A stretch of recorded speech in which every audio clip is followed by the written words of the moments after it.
she was behind me and she was like, what are you doing in here? Like really aggressively. And I was just stunned. I didn't know what to do. So I did the whole fight or flight and I just like reverted inwards. And I was just like, my hands were like there and I was like dripping. And I was like, that's my sweat dripping. I was like, from my hands. Excuse me. And she came all right up in my grill, like proper in my space, and was like, you're not meant to be in here, this is not the bathroom for you, and was like, oh my god, get out, like what are you doing? And she was like a proper like middle-aged woman, you know, like a maybe like 60 or something.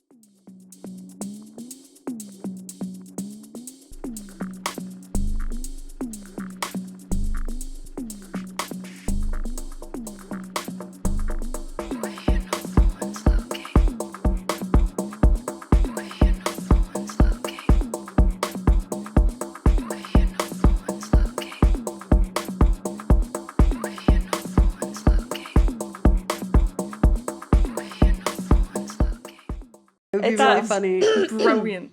I love that. Hello, Hello, and welcome to No One's Looking, the podcast where you can say whatever the fuck you want. I'm your host, Melanie. and I'm your host, Maggie. And today we have Sam. Hello. It's so fun. That's beautiful. Yeah, thanks. No, I honestly could play with those all day. It's like addicting. I know, and I actually remember like hearing it on another podcast, and it kind of annoyed me. Yeah, I was like, sorry, stop guys. fucking doing it. Yeah, and but then, now you're in control, Yeah. and it's Yeah. like, let me press those buttons. Yeah, it's so literally. satisfying, and you feel proper. Like, yes, this moment is deserves this sound. A round of applause. Woo! Who's gonna go? Please keep listening. Please. Don't, yeah, We don't won't. leave We yet. won't do it We anymore. won't I embarrass promise. you any more than right this second. Nice. I will let Melanie speak. Yeah, so today we have Sam on sharing some stories about your life, about all the different trials and tribulations that you've... Good word. Yeah, I know. I literally just thought of it. Thank you. Well, I mean, like, I knew it before. But yeah, of just like basically coming out as non-binary, all the different kind of like things that you've had to go through with family, friendships, identity. And so, yeah, we're diving into what it's like what the process was like finding your identity. Yep. Yeah. Sounds Yeah. good. So yeah. Should I just dive in or? Well, I wanted to kind of like start the episode by asking, what does cisgender mean, and kind of like explaining genders in a way. Yeah. Yeah. I can do that. Yeah. Good. I can do that. Okay, so cisgender is somebody who, when you're assigned as your sex at birth, so usually it's like what you've got in your pants, basically. So Yeah. if you're born a boy, like a male, then if you're cisgender, you've just always vibed with that, and you've always been pretty cool with being a guy. But being like transgender is when you are a different identity than what you were assigned when you were born. Not all people like a vibe with being called trans, but it's kind of lots of people like lots of different terms because they're all Yeah. labels at the end of the day. Yeah. But yeah, so like I would identify with trans, but I identify a lot more with being non-binary. Okay. Nice. And what's non-binary? So non-binary is basically like I don't feel like I fit in with the two binary genders that usually Western society has like said, this is a man, this is a woman, or a boy and a Yeah. girl. And non-binary can mean so many things though. It doesn't mean not having a gender. It doesn't mean like being androgynous. Even though I do look a bit androgynous, just don't mind me, because you get lots of I wish I knew what that meant. Well, no, it's like David Bowie, he's very feminine and masculine. Yeah. Or you get those models yeah. who you're like, that could totally be a man, that could totally be a woman, you know what Yeah, I mean? yeah, So it's for kind of like sure. crossing the vibes. Boundaries, Yeah. that society created for Yeah. us. Yeah. So a lot of people think that if you're non-binary, then it must mean that you're not hyper masculine or hyper feminine, but it really doesn't matter, because like a lot of people like to play with what that means. Yeah, So, true that. like I would totally throw on a dress if it was a nice enough dress, you know.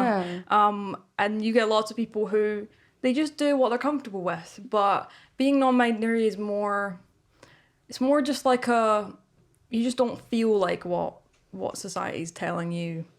Like you're meant to be a boy, you're meant to behave this way, dress this way, get these kind of jobs. Same with being a woman. Yeah. And it's great. I like it. I think it's great. I think it should appeal to more, not that you can make people feel that way, obviously, like people just are who they are. But I do think that it's a great thing because it makes you think. It just makes you think about the way that like things are constructed, you know, like who decided that this has to be this way. Yeah. You know, it's like who, you know, at one point like guys with long hair, that was all guys looked like. Every guy looked That's like so true. Looked like all the guys from Lord of the Rings. That's literally what guys looked at like all the time. Yeah. And then times changed, things happened, fashion a lot of the time changed, and then it was kind of this thing where it's like guys only have short hair. So it's just like thinking about the way that we decide like this is right and this is wrong. And non-binary is basically kind of a big part of that, but with gender. Which is No, that was well fun. Said. Thank you. No, really, really well said. I mean, if good explanation. you're like the only person that could, well, that I know that could describe it that well. Thank you. Yeah. Thank you.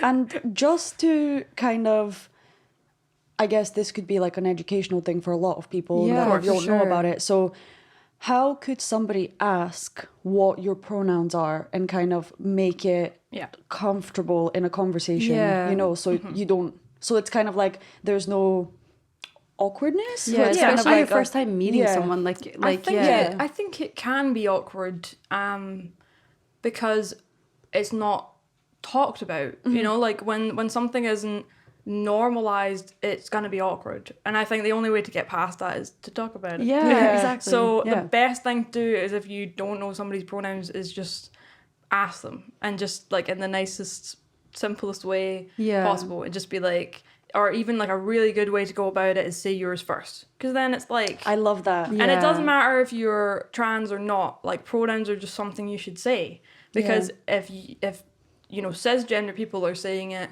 then maybe people who don't visually conform to a gender, they don't feel as stressed out about it, you know, because it can really stress people out. I mean, it used to really stress me out, but I think that it was just like I was trying so hard to look a certain way that if somebody got it wrong, I was like, ugh, this sucks. But when I think that, you know, when you feel a bit more comfortable with yourself, you realize that people just kind of, everyone's grown up differently. Everybody sees you a certain way and they just think that like this is what I should pronoun you, which is fair enough. Like I see people all the time, I go, like my brain will just jump to a pronoun. So even I do it. I'm like, it's okay. I think it's okay to just like have you presume that somebody is something, but I don't think it's okay to be like you realize you're wrong or they tell you that it's wrong and then to like continue that. So the best thing to do really is go like, so I would go, hey, my name is Sam. I use they pronouns and he pronouns. What's your pronouns? And then, hi, I'm Maggie. My pronouns are she, her. Awesome. Nice. I'm Melanie and I'm she, her. Cool. But also I for fashion wise, I know we were talking about fashion and everything. Like I always have this subject. Well, I talk to the boys about this a lot, like about they, them pronouns and not identifying as like a boy and a girl, which I feel like you should have this conversation with kids as young as like, you know, as young as possible, because it's everywhere. Like, do you know what I mean? There are people everywhere in every country that are going through these things, and it's like definitely a subject that should be talked about. You should talk to your kids about things that have nothing to do with them at the time, because it's good to just, well, like, even if like they don't, you know, a lot of people would say they only actually end up having conversations with their kids about these things when they start to like show that they are gay or they're whatever. Like, but I think that having those conversations with kids and just letting them know that like there's so many different types of people in the world that they don't really have any cause to be judgmental to anyone, because it's like, it's just there's so many different types of people, and And then you're also letting them just choose whatever they want to be without being confused about it. Because Exactly. like probably most non-binary people are like, we're just confused as hell. But it's not like a new thing being non-binary. It's a very like old thing. There's lots and lots of different cultures that had other ideas of gender. Most of it was pre-colonization, so it's not new. But I think that in a way that it is new is that, you know, like they pronouns, we use they pronouns all the time. Like all the time. You know, you'd say Exactly. they don't want sugar in their coffee, or did I just knock that cyclist down? Oh no, I hope they are okay. You know, like Oops, I ran don't know. someone over. Yeah. Like, I don't know, we grow up with they pronouns. The only thing different about they pronouns now is that queer people are asking people to use them in a very consistently in a specific way. And I think that if it had nothing to do with queer people, it would probably have been more normalized to do it and just see it as just being a normal thing. Like, grammatically it is actually correct. Like, a lot of people have an argument that, oh, it's not correct because they is more than one person, which it can be, but there's not just all the time. examples of it being used singularly as one person. And also, like, language changes all the time. Like, the way we speak right now would be grammatically incorrect to like ages ago. Yeah, like there's a reason we don't speak Old English or Old Scots Hath thou anymore. been here before? Begone! That's the only one I remember from Shakespeare. We watched like Begone. I quite like saying thy. Thy, Thy. Get me thy copy. Give me thy cup of coffee. It's quite a tongue twister. But yeah, like there's a reason we don't speak like that anymore, because times change and language changes. Yeah. Like the internet messaging, like there's so much language that came from that literally is in dictionaries now. Yeah. Because of a generation that now speak differently because of technology. So like the argument that it's a stupid language thing is ridiculous. Because You are incorrect. just like why how it's not that hard a thing to do. I mean, it is, like, in a way, if you're not used to it, obviously. Like if you're starting to use they pronouns, or there are actually other pronouns other than that. There's quite a few. I don't really use them because people don't really know about them. So there's like I'm like, can you tell us? there's like they them, which I actually really like, but it sounds really like Wait, say that again. They and them. That's fun. That sounds like a Russian person trying It to does say sound a bit the, Russian. but they can't, so they say z. Yeah, that's Pass me the coffee. That's the thing. There's lots of like language differences Yeah. too, because think about like French. I mean, I know I did some French, and I know that my friend who's from Germany, it's like those languages they pronoun like words, like they have, so it's a very difficult language thing as well. So I'm like, like I worked in a bar that was run by Polish people, and they just could not get the they them thing, and I'm like, fair enough, like give it a bash. That's the thing. I think if you can tell if people are trying, and then you can tell if people are just not ignorant and close-minded. I think there's a big that if you get it wrong, if you mispronounce somebody, or you're not sure, you have to ask, because then you're never gonna know. Exactly. And also, if you make a mistake, just be like, oh, sorry, correct yourself, move on. And the more you do it, the more, especially with they pronouns, just like my sister never was able to do it, and now she can't stop doing it to people who don't even use they pronouns.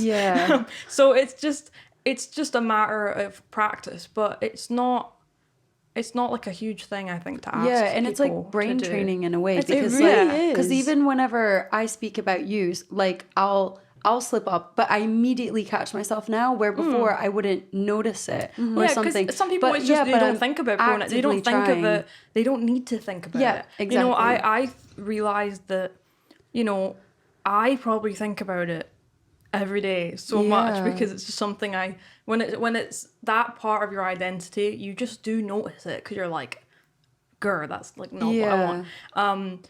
But some people just they're quite happy with what they were assigned. And I think that that it's not something that some people need to think about. And so I think you need to give some people time, because like the whole the whole idea of gender being different from what we've been raised to think of it as being binary, that's quite a new thing for a lot of people. I think the only thing you can't like people who are just being willfully ignorant and don't really care and just very dismissive, or they just don't even want to do the smallest things is respect a few words. Yeah. That's not on. But for some people it's just trying to understand, and it's trying to learn, and that can take a while, so For sure. I think that a lot of non-binary people have patience. Yeah. They have a lot of patience. because you they will do. understand. They have immense amounts Yeah, of because I mean, patience. it must have taken so much patience as like when you were growing up, Yeah. like to understand yourself, because there was no like how to understand your identity, for dummies. Here is a book. But like, yeah, so our theme like this season is about childhood. So like, when was that moment that you kind of realized that you were like, okay, I don't fit into either one of these categories, or I don't really care about them? I think I didn't know what like being trans or what non-binary was, but I think I had a very early concept of like there's something going on here. And I think my family knew that I was a bit different as well, like even though nobody had the words for it. And it wasn't so much like a coming out, it was just kind of a very long gradual thing.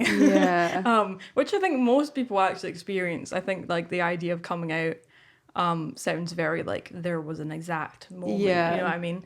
Whereas it kind of never has ever been an exact moment. It's always just, I think most people with anything, like not even gender stuff, it's like just when things are with your identity, it just sometimes it drags, especially when you're a teenager, because it's just, that's a whole long horrible process. But I think when I was maybe like 5 or 6, I immediately knew that there was like I was meant to be with this group of people and not this group of people. But I didn't really see a difference. Like, I don't really remember being like, this is them and this is them, Like, I don't think I gave a shit. Like, I think I was just, like, wanted to play and chill. And so it wasn't really such a big deal then. And I didn't have, my parents never, in terms of stereotypes, they never did that for any of us. That's nice. Like even my older siblings, it was always just like we were kind of hippie children,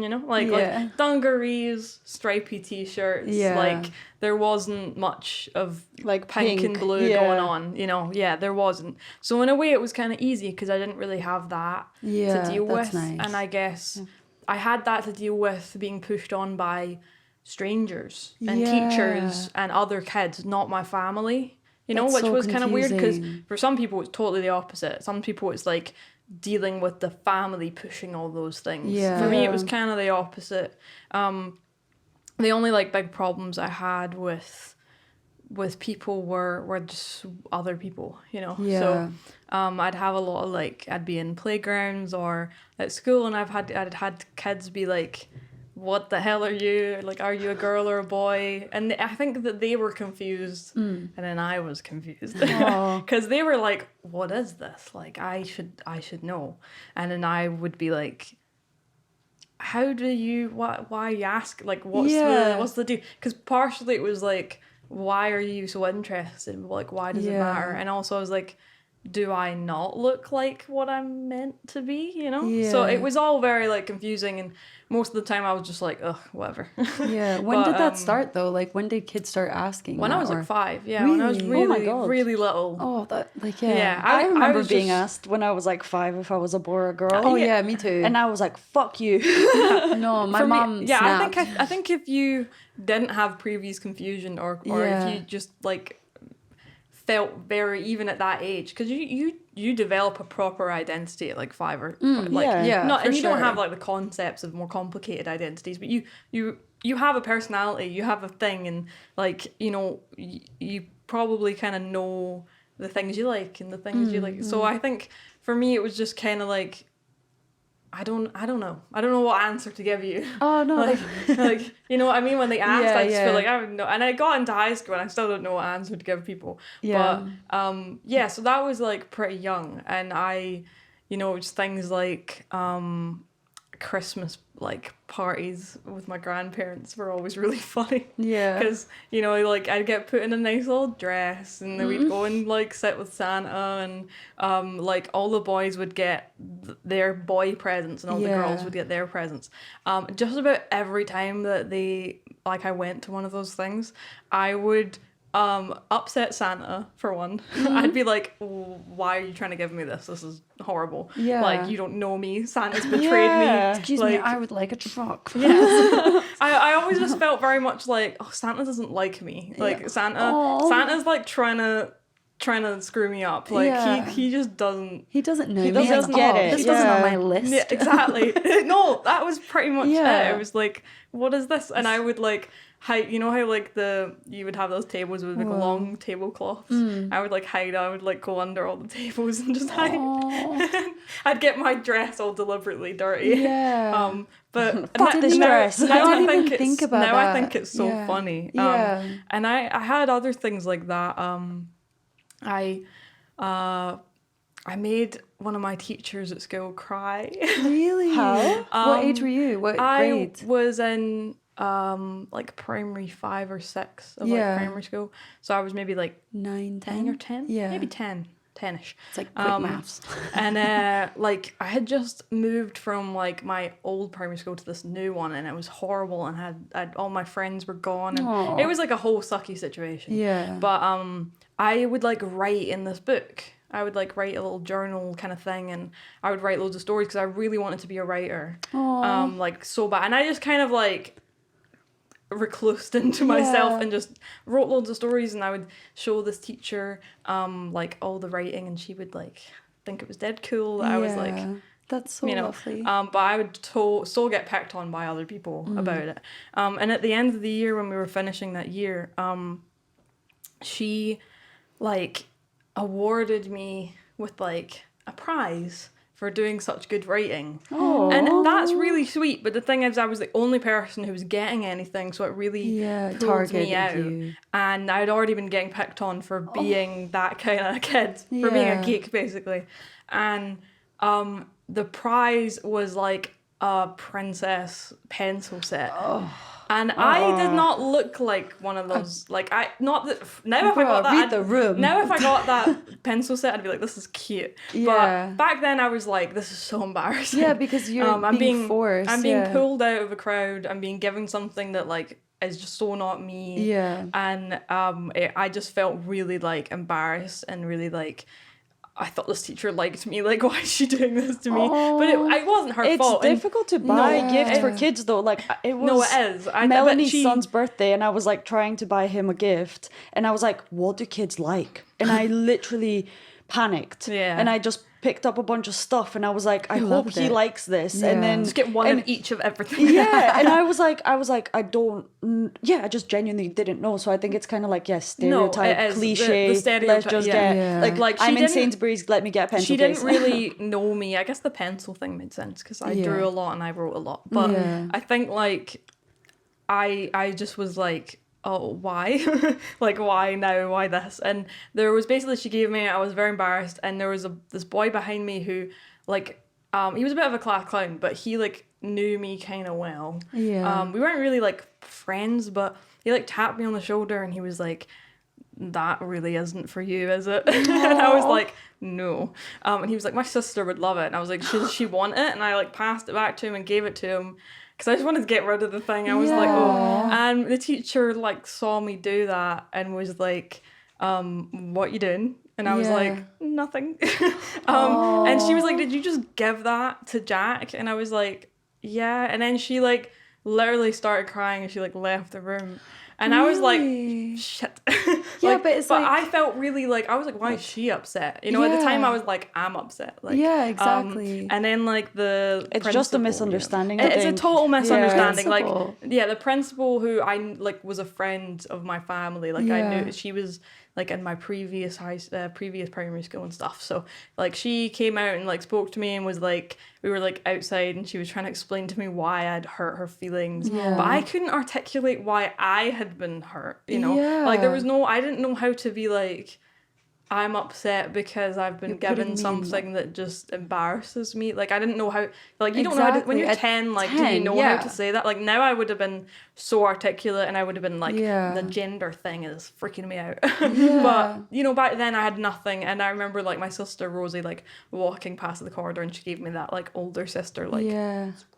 like the whole, the, like, what, the look. And I was just like, I don't even know how to, like, do it. So I just like said I was sorry to the teacher and it all like got passed over, but like yeah, that was the time I made my teacher cry because of gender. Oh my god. That's such a So shame. she was quite a young new teacher. I think that had been her Yeah. first teaching job, so I think for her it was like This big, look what I was did, I'm being, so nice. yeah, like but I it was wasn't being, about... it was like I was being ungrateful. Yeah. Only if she knew now she'd be like Shit. shit. Yeah, but Like, the thing is like she was trying to give like, okay, so this is my thing about like doing something nice for someone, be like you're supposed to do it for them, not what you think is good that you would like for them. Like, do she you know what I mean? made like a big Yeah. assumption. Yeah, that's what I mean. And it's like, this is why it is important to talk to kids about this. Because I even said to the boys, because I'm bisexual, and like it took me a while to like actually say that out loud, just because in my family, like that was like not like, you know, especially a girl, like, oh, like if you're a guy, you could be gay. But if you're a girl and you're bisexual, that means you're just selfish. Like, do you know, that's Yeah, what I it's was horrible. told.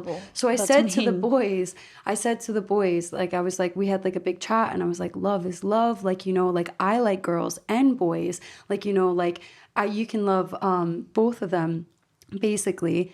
And just explaining that to them. And then Aldous said to me, he was like, I like girls and boys too. And I was like, yeah, cool. Yeah, But- I mean, like, yeah. the thing is like, kids don't have, like, sexualities. Yeah, Like, not, exactly. Not really. I mean, they do, in a way, have... I don't know, they know who they like and they know what they like and the things, but, you know, you don't really know who you want to fancy or, like, who you want to date until you're, like, in puberty. So I think, like, we do that to kids, where we make them... You know, we make them think that they should know already, which is ridiculous, because no kids are straight, no kids are gay, no kids are anything. You get to teenageness and you're all over the place. Hormones. Yeah.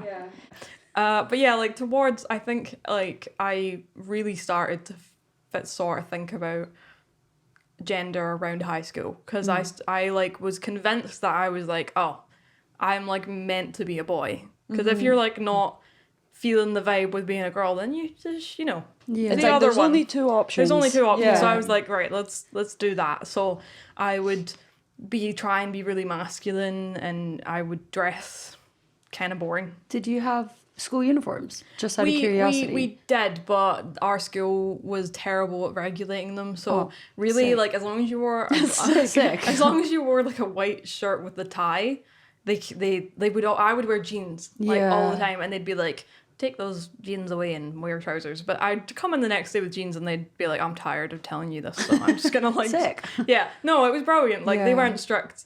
They tried to be strict, but they Yeah. just didn't work. Nobody gave a shit. Yeah. But yeah, so I did try and like dress more, and like got my hair cut so short, like not in a good looking way short, like bad. Like, I think I put gel in it at one point, which is just a bad. But we all go through that in the 2000s, okay? My ponytail phase. Yeah, everyone goes through a bad high school hair phase, Yeah. and I'm not. I even- just tied my hair back all the That's- time. That's probably no, but that's like Ponytail. that's not embarrassing. That's reasonable. That's just Yeah. like getting out of the way. No, literally, people would comment and be like, "Why the fuck do you always have your hair tied up?" And I was like, "Because my mom doesn't let me straighten it, and it's curly, and I don't like it." So This yeah. is efficiency. Like, yeah, Yeah. This is efficiency. This is efficiency. Well, it kind of is. Yeah. It really is. But yeah, and I tried all that, and I realized that like trying to be really, really masculine was just, I was basically not being me.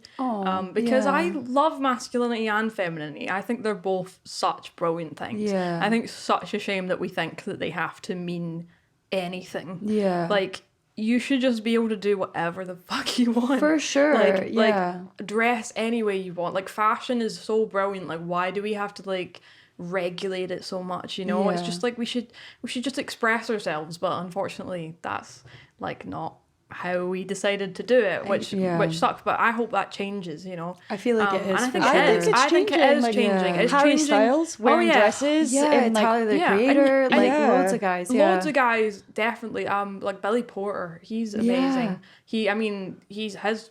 His stuff at like big events are crazy. But yeah, and then there's actually a lot more, like there is a lot more non-binary like famous people now. Actually, like Sam Smith, like they came out. I'm obsessed with him. A lot of people don't know it because they present very amazing. masculine, and they just think that's But no, Sam Smith, and there's lots of TV shows now that have like sex education. I was gonna say when they talk about the uniforms, I watched that and I was so. If you haven't seen it, it's a very good educational show. Because me and my flatmate, Sex Education. I love it. It's a comedy series on Netflix. I high think I school. saw that. It's so fantastic. It talks about things in the most brilliantly scripted way. It makes embarrassing things relatable because it is. Stuff and like even anal douching. I didn't know that was a thing. I didn't know that was a thing. I'm like, it taught me so much. You're like, this is how I clean my bumhole. They talk about they don't sexual talk about abuse as any well. of they talk about everything in that show, and it's like they should just not hire PSE teachers and just play that in schools. Literally, because it's literally so great, and it makes good. people feel less ashamed about things. But in series 3, there are 2 non-binary characters in it. Yeah, and I have watched some shows. There was like Lachlan Watson is a non-binary actor who was in Sabrina the Teenage Witch series on Netflix. Yeah. They are amazing. I love Lachlan Watson. Which character does he play? I can't remember. Me and Maggie watch him, it. Well, the thing is, the character is also trans. It's Susie, and then I can't remember Theo, the best friend. So that's Lachlan Watson, who's actually non-binary. That was so. I was like so proud when that was happened really on the show. There's things popping up, and of course there's things like obviously like Pose came out on Netflix. I've not finished watching it, but like there's that, and there's that's a new season fantastic. out as well. Like so the media, like the portrayal of trans people used to be so horrible. They would use it as a mockery, or like, and a lot of time they use it as a mockery of like people of color.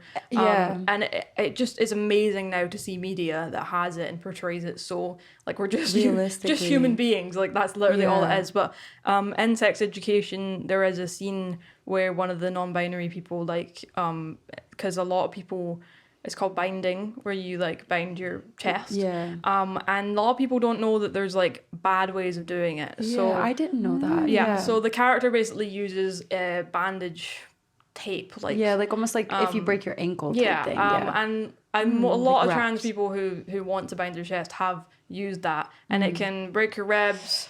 It can disfigure your body shape. It can damage your breathing. Can give you asthma. Yeah, I didn't know any of that. Bad because for you. It's pressing into your lungs. Like compression. There is like actual a thing called a binder, which is like a safe. It's kind of made out of a similar material as like a corset. And it's the same like with corsetry. It's like if you make a really bad one, it's going to be bad for you. But if you get one that's designed to fit your body and it's not too small and it's perfect for you, then it's not going to be bad for you. So binders are the same, and in season 3, the character like gets a binder, and me and my flatmate were crying because this has literally never been put in. Nobody knows about that shit. The only people who know about that stuff are trans people or people living it, and maybe some cosplayers because they like to like gender bend. But that was crazy. So like seeing that stuff in the media, like if I saw that stuff when I was a teenager, like even just like a few years ago, I would have been like, holy shit. But there wasn't. So the difference between I'm only like I'm 21 this year. That was only like a few years ago. Like, exactly. And the crazy difference between even then and now is just insane. And it's amazing. I'm thrilled. Makes me excited, like for the really future in a way, like because then it's just getting more. And again, because I love animation as you do. You're an animator. I am an animator. By the way. I've even. That's why I have like, so if you don't know me, I've got like a big She-Ra tattoo on my on my chest, and the reason why is because obviously I love the character, really identify, but it also I watch the show with my kids, and it has so many like non-binary characters. They have like they have no, like they only have one relationship that's a boy and a girl. All the rest of them, it's like, oh, it's like meet my dads, and it's like this boy who has so two dads. normal, and it's like they don't question it. But it's not even like I love that. There's no discussion Yeah. of sexuality in No, it. it's just just like people there. are It is there. what it is. It is what Yeah. it is. And so many animations and anime and cartoons are starting to do that. And It's really beautiful. It's like amazing. Where does Shira come from? Do you know? Shira is like an used to be old 80s, He-Man. an old 80s so it's like like a TV show. gender So bend. it's like Was it actually He-Man? He-Man. So Shira is like He-Man's sister. Oh, she was so actually Shira a used to character. have her own TV show, and He-Man had his own TV show now. Oh. And then they basically took Shira and they like redid it like DreamWorks. I love DreamWorks. Oh, it's my it's favorite brilliant, like yeah. animation Hire kind of me style. any day, DreamWorks. Yeah, literally. But yeah, the main characters are like a girl and a girl. Like, do you know what I mean? And it's a love story in a sense between them two. And I just felt like yeah, and I just thought it was so beautiful. And it's like at the like towards the ending, it's just like it was really nice seeing the kids like watching it with them, and then just having these conversations with them. Like they never asked like, oh, why is that? But it like kind of brought it up for me to have the conversation with them and be like, yeah, like I actually, like you can like girls, you can like boys, you can. I think your kids are at an age where that conversation just becomes more prevalent. Yeah, like I think they after, start like 5. Yeah, I think they start noticing things about people or being Yeah. told certain things. I mean, like I have nephews as well, and I mean they're not my kids, so I do feel a bit like I can't. Yeah. But if they ever ask me questions, I'm like, hello. Yeah. Here you go. Just like casually bring it up. And, Yeah, like, casually. And just things like kid sense. I think people are raised in so many different ways. It can be, your parents can have different politics. Your parents can have different cultures. You know, Exactly. there's so many different ways to be brought up nowadays. And a lot of the people I've met who don't really get it, which is fine, or struggle with it, usually it is because they either come from a culture or a religion that's just different, and they don't have much of a structure. Because in English, it's quite good, we can kind of language wise, and religion does obviously like come into it no matter what race you are or color you are. Like religion's for anyone really. So, but yeah, like it's just to be able to have a conversation, I think, and to let people know about it. And I don't really mind if people don't understand it. Like if somebody I have family who don't get it. Like I have a huge family. There's so many of them. It's hard to get it around actually. But what was your wider circle like when you were growing up? I think it's weird because I have a really big family. So I probably still have family who don't really know that I'm non-binary, to be honest. But it's that way. It's like, like my flatmate is also trans, but he has a very small family, like not that many people. Yeah. So they all know, and it's all talked about, and it's like, not necessarily always perfect, but like it's a thing. Whereas I have like so much family, and there's some of that family you only ever see. I'm sure like as everyone, you only see it like funerals or weddings. It is quite funny actually, because we did have a funeral, and it was I just had this immense feeling of like, do these people know that I'm non-binary? Because it's not, it's like one of those things you only see them like every 6 years or something, and a lot of things change between those years, like I'm very much a different person than I was, and it's like, how do you, especially if how do you bring up, by the way, this is who Just to let you know. this is who I am now, and I'll see what it's like in the next 6 years that I see. So It it's might just, change. I had this realization that it's like, there's probably a lot of my family who just think I'm a raging lesbian or something, and it's which is like so funny because see, I said that to my friends, and they burst out laughing. I love the raging part. No, I'm a raging lesbian. And that would have been easier. Yeah. True. Being a lesbian would be fantastic, but I said this to some of my friends, and they just burst out laughing because they were like, you are so not a raging lesbian. Which is hilarious. And they were just laughing because they know who I am. Yeah. They know exactly who I am. So for them, it's really funny, this idea of like other people who are family. Like, yeah, that's what I mean is like... which is a bit bizarre. And I think they all know that I'm like a bit wacky. But like, this is... Her lesbian cousin. The lesbian that cousin. wacky I mean, lesbian. if anything, I'm happy just to be like the gay in the family. I mean, Yeah. I do have like some other queer family, but like they're not many. So it's and you know, all my family are like great people, and they're all pretty like they're all left wing, and they're all you know. So it's not the same trouble that some people would have, where it's like. They have really, really religious or really right-wing family or Tories, you know. Just to put that in there. You know, so it's not like I have those kind of troubles. I've had those kind of troubles in a way. I could be like, well, fuck you. But I can't do that because it's like, I only see you every you haven't had time decades, to educate you know, them. Sometimes it's like a lot of, I think, trans people and a lot of just like queer people in general, like, if they identify with the word queer, that it's really, you have to choose your battles sometimes. Yeah. You know, I personally, I don't know about other people, but I personally find strangers easier to deal with than family. Because family you care about. They are meant to be in your life forever. So bringing things up with them and telling them about boundaries and educating them can be really exhausting, because you're like, I love you. Keep loving me. Which I'm not that worried about, because my like immediate family, I know that they love me, and I know that they like, you know, some of my siblings and closer family, they don't get it, which is fine.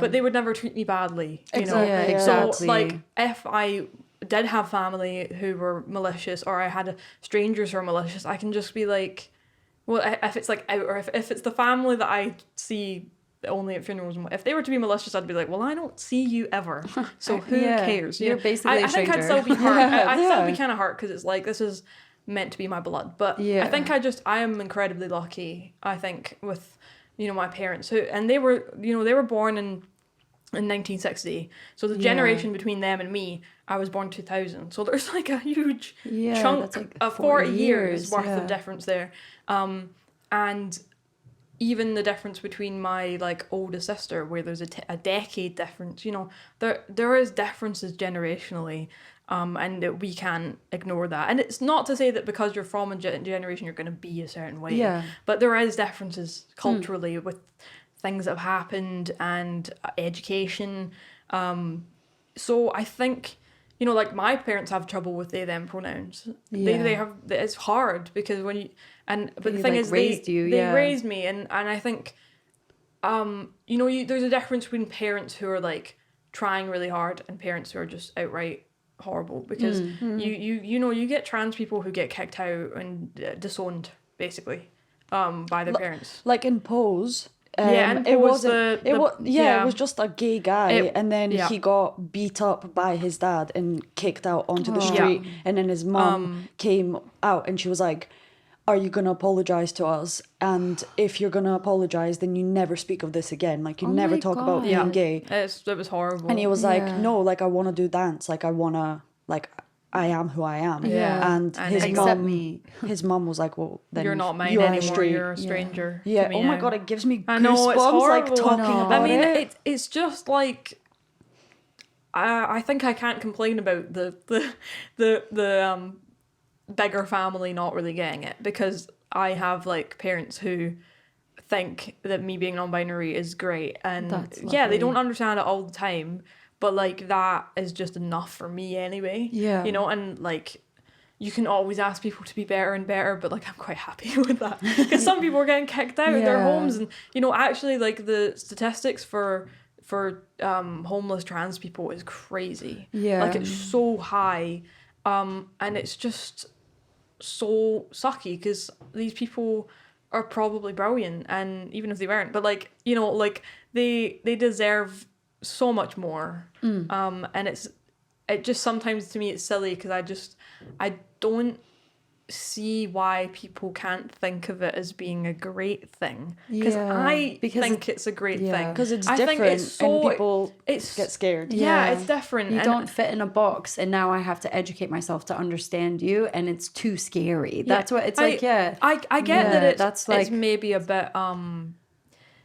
intimidating when you've had a mindset your whole life, but the best thing to do from that is just to try and not be a malicious arsehole. You know, like, you can not understand something and be like, wow, this changes my whole brain. But you can not be an arsehole about it, you know?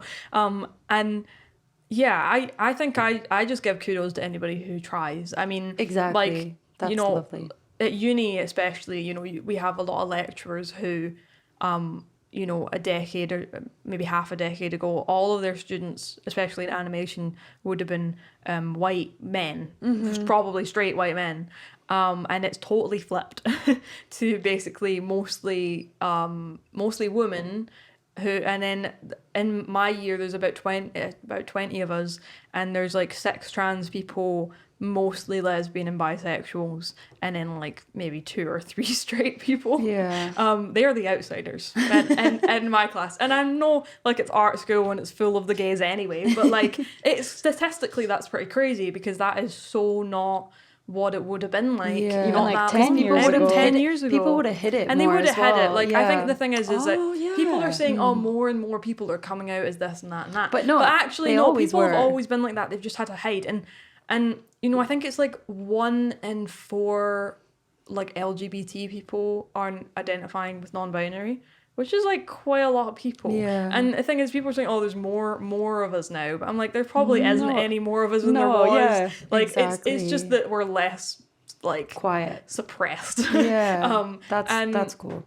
Even still, so in some places and everywhere, there's still so much, but I think when you compare it to the past, you know, you can be like, wow, that's it's crazy how much people can like talk about these things now.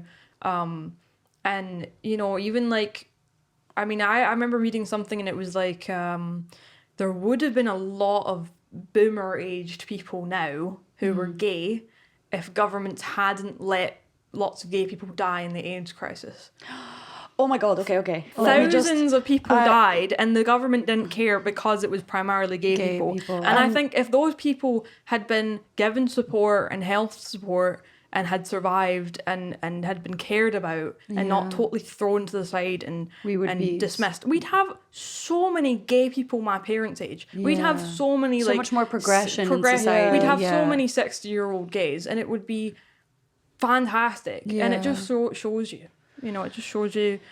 You know, stuff. have you ever heard of Bailey Sarian? I know Melanie has, because she does murder, mystery, and makeup. Shout out to her, because I'm obsessed with her. She's fucking amazing. But she started a new podcast series called, I'm blanking, but basically she spoke about gay conversion therapy. Conversion therapy, which still goes on, which is horrible. It's nuts. Like, it's nuts, yeah. And she spoke about the history of how basically the governments they basically started hating on gay people and like telling people that gay people are bad. Yeah. So it was kind of like instilled in society. I don't want to like quote her, because I don't remember specifically what she said, but I highly recommend listening to that episode. It's super educational. It's super educational. I was very like, whoa, I had no idea there was actually, like, there was a period of time where it wasn't that stigmatized to be gay, and then all of a sudden it became like a thing. I mean, lots of things have happened that have kind of like brought on more discrimination. I mean, there was like a retranslation or a re-updation of like the Bible at one point, where somebody decided to translate basically translate a word that meant paedophile, but they translated it to gay. Really? Because they knew that if they did that people within the Christian society, people would start discriminating against the gays more, which it did. And it went crazy. Religion. So there was at one point where you know, that stuff wasn't really, I mean, I don't think Christians liked it, but I don't think they were particularly, you know, like, it wasn't in the Bible, which it never was in the Bible.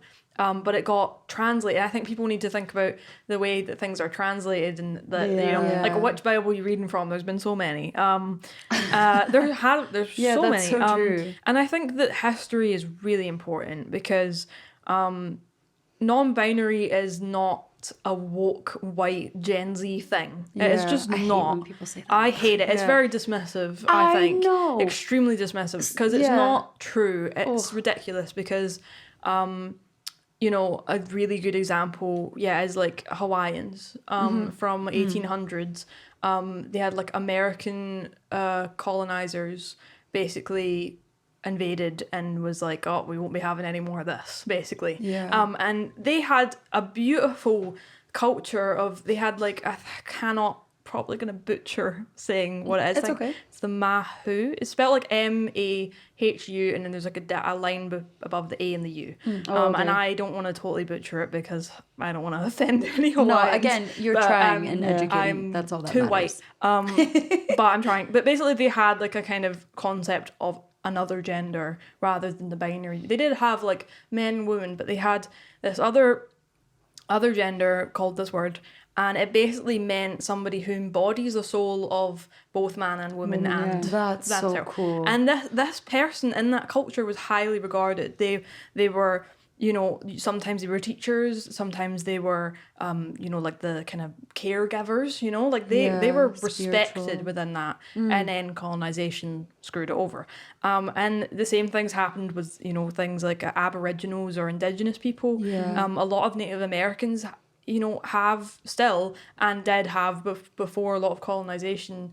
You know, I think that people, gender, the structure of binary gender of men and women is an incredibly colonist issue also. Yeah. Because if you actually really delve into it, and I still need to read a lot about it, I still don't know everything, but if you really look, you'll find that it's not this stupid woke thing. Yeah, wasn't it like didn't it happen in old. Egyptian times as well? Yes, Yeah. there was so much evidence of like Egyptian tombs where it's like somebody has been buried as a woman, like the way that, because they had very, very specific like burial rituals, and it's like they'll dig it up and they're like, oh, I wonder why this man was buried as a woman. It's like, oh, it's because she was a woman, just not the kind of woman that you're looking for. Yeah, you know, exactly. And you had lots of different cultures had a different idea of gender and a different idea of sexuality also.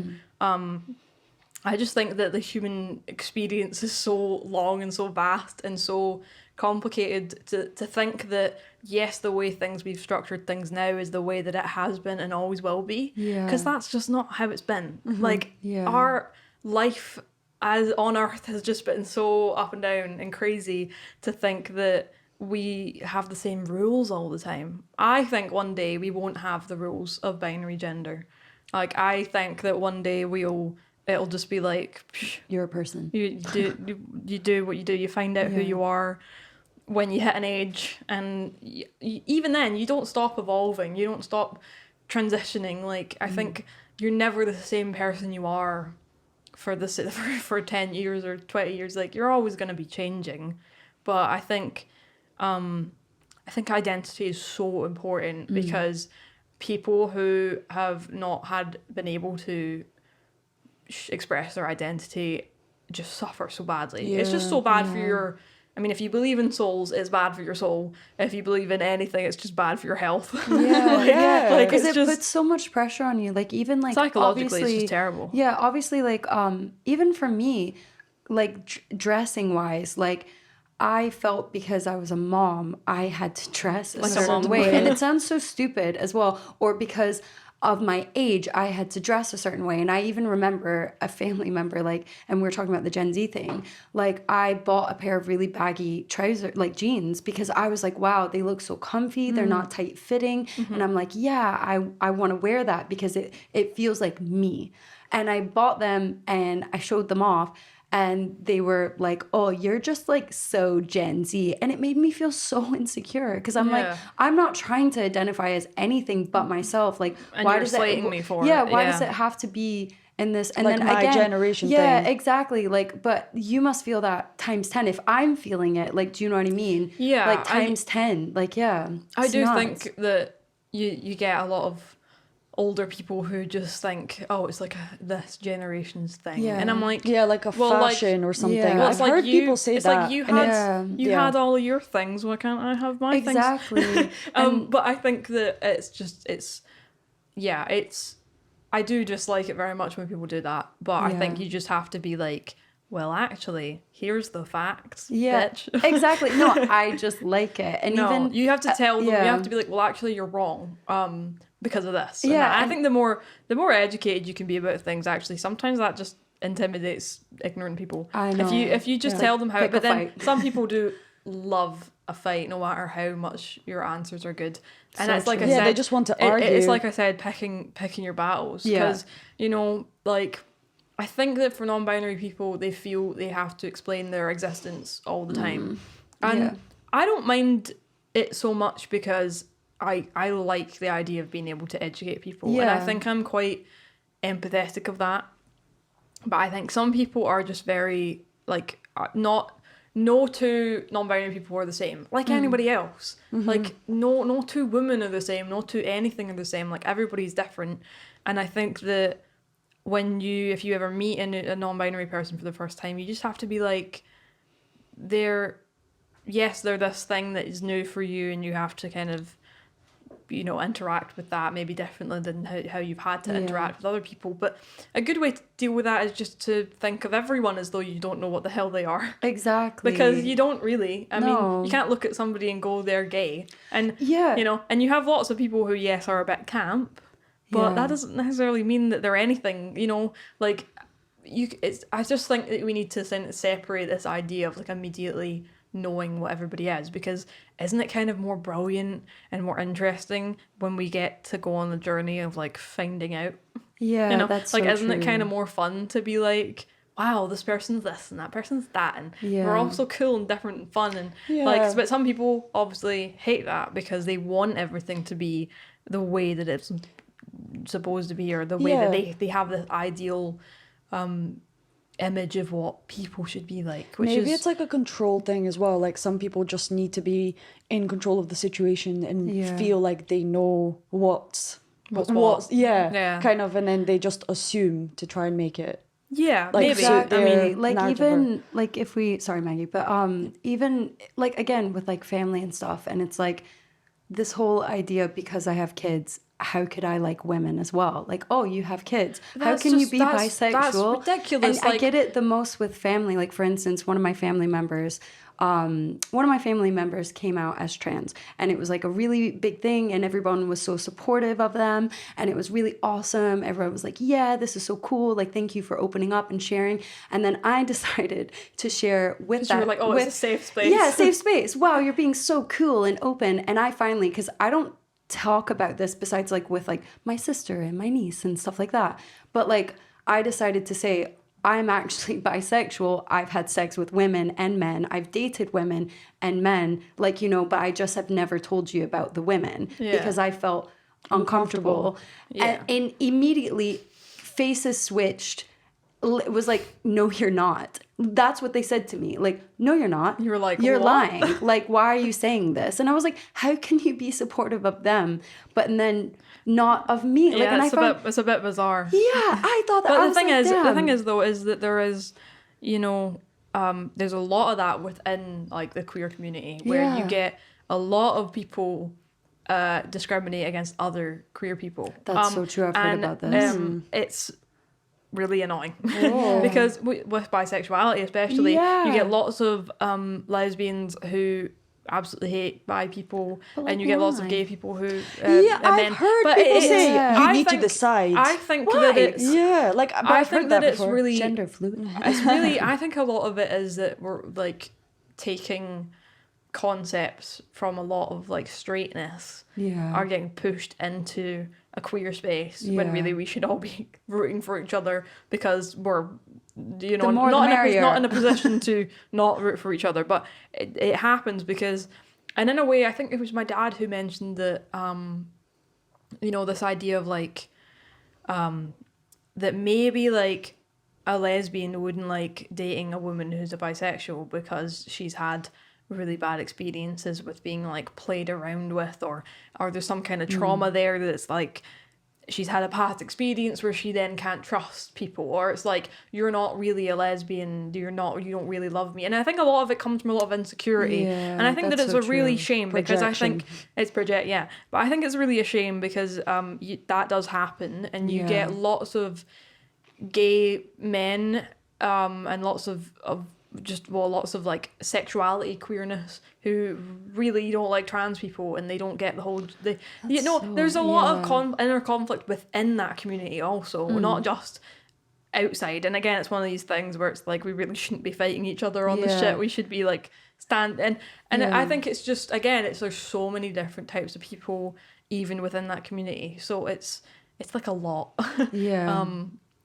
And I think we all have had different experiences, and there's just not one way of going about things, which is the whole point. It's the whole point. I want to bring it back to you. Yes. So let's talk more about your experience, just everyone else, because you're the only person that could describe your experience. So kind of, let's hear your story. Unless I have like an evil twin, which I hope I don't. I hope. She's standing right behind you. It's your alter ego. In that case, my family have really held some secrets from me. Yes. I just wanted to kind of like touch on relationships. If you've have you had like a first love, and what was that like? Because you know how you were saying in high school it was kind of difficult, and you would get asked and you'd be like, what? I don't know. Yeah. So how did you kind of like surpass that? Well, and I think it was maybe my third year of high school. Well, I had a lot of like people fancy me, and I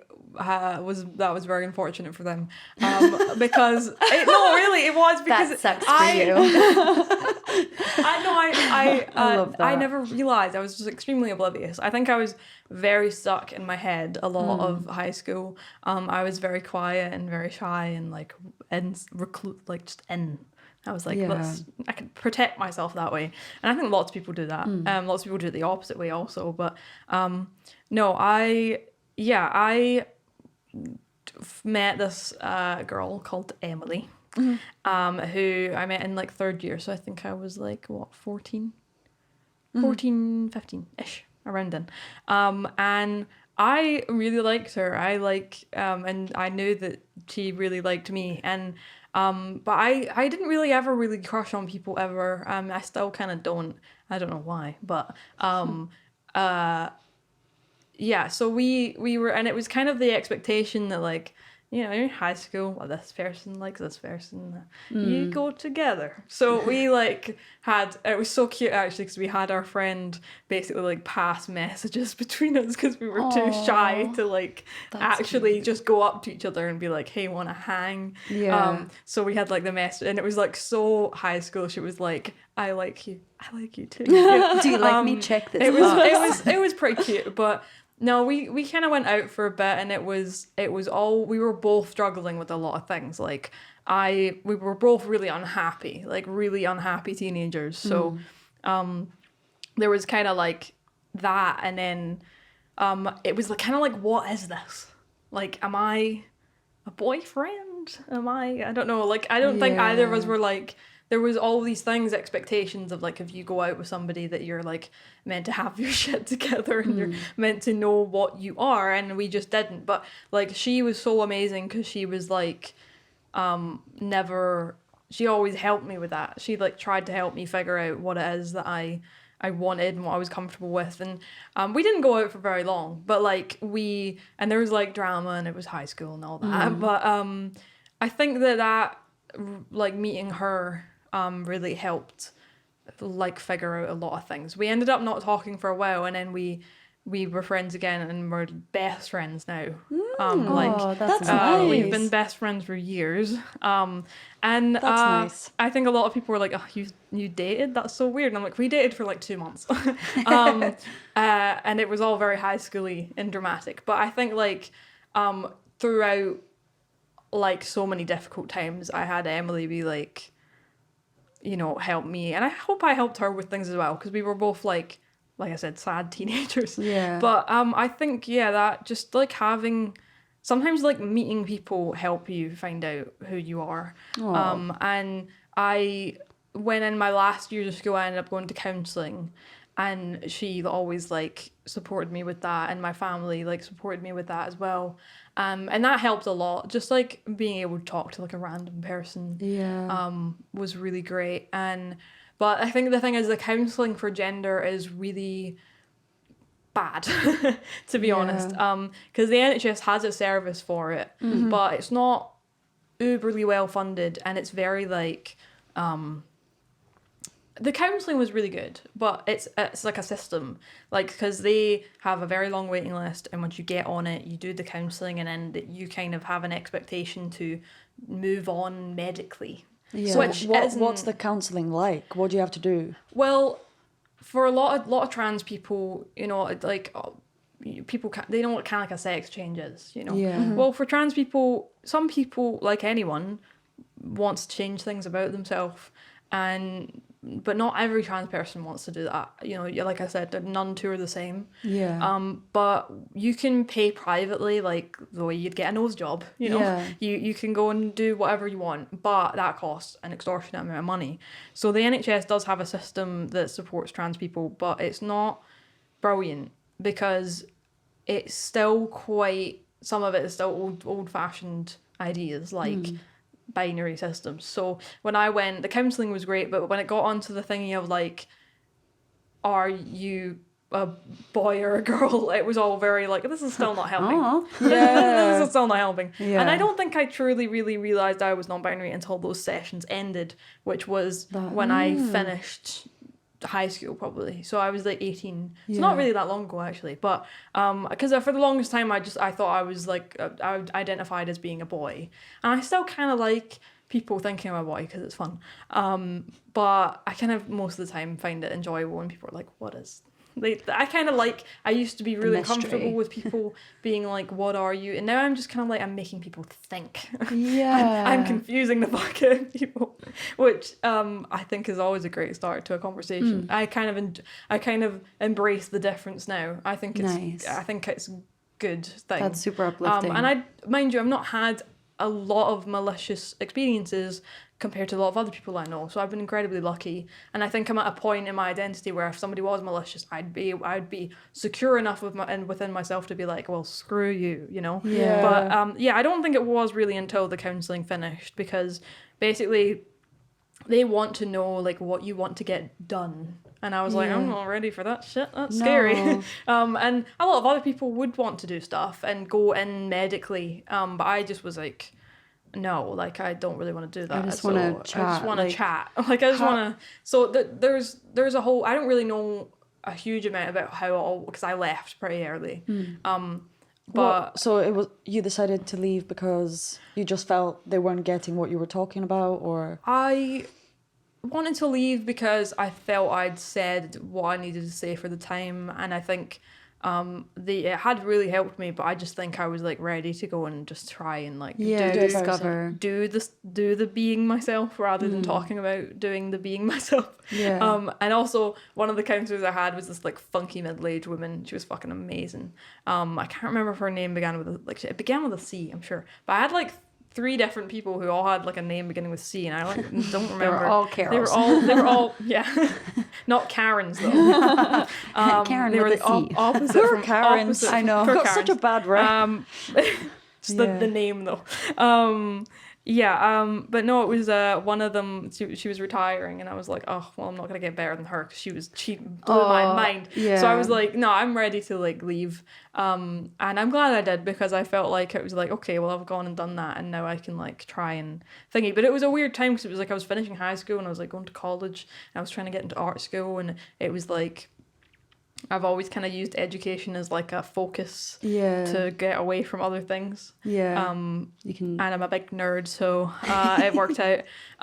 But yeah, so I had like, I think that was a really big thing, and I think like finding people who I could be comfortable with, and especially going to uni where there are a lot of people like me, and none of us are the same people, and I'm not friends with all these people just because they're like me, but it's just that way of being surrounded by like-minded people and being able, of course. And I think just like that environment compared to the environment I had in high school, it's just like a crazy difference, you know. And I think that like it's hard not to be quite happy being myself. Actually, my friend Rachel the other day was like, we were a bit drunk, but she was like, I'm so happy like to see you be yourself. Like it's so brilliant. And I was like, wow, just having somebody say that to you just like doesn't that make you feel like somebody else is seeing how hard you're trying to like just authentically kind of be. And I think it's really hard to be authentically be because if you're ever yourself, your little anxious brain always goes, are you sure? Are you sure? Are you sure? And I definitely still do that. And I definitely like I'm not like perfect in how I feel about everything, and nobody ever is. Like like I said, you always change, and life turns you all over the place. How would you describe your like, because you were going through all these different emotions and kind of like going through all these different changes and trying to find yourself, how do you think your mental health was affected in like specifically like high school? Badly. I swear Melanie reads my mind. That was my next question. Yeah, no, I had terrible mental health. I probably say that from pretty young to not really all that long ago, I was just miserable. I mean, I've never been like diagnosed with depression or anything, but I don't think you kind of know when you've been miserable when you look past. Like, like it's when you look back. I don't think I realized how miserable I was until it sort of simmered down and I got to look back at it and be like, because now things like I'm at uni and it's brilliant and I'm like really happy with things with that. And then it's like looking back and be like, wow, that was really bad. Like that was really awful. So like, yeah, no, I think it has like a really bad strain on your mental health. Just, I think at one point I was really living a bit of a double life in a way because at school I had like friends and teachers and people like sort of I'd gotten them to treat me in a certain way in pronoun, like with he pronouns and stuff.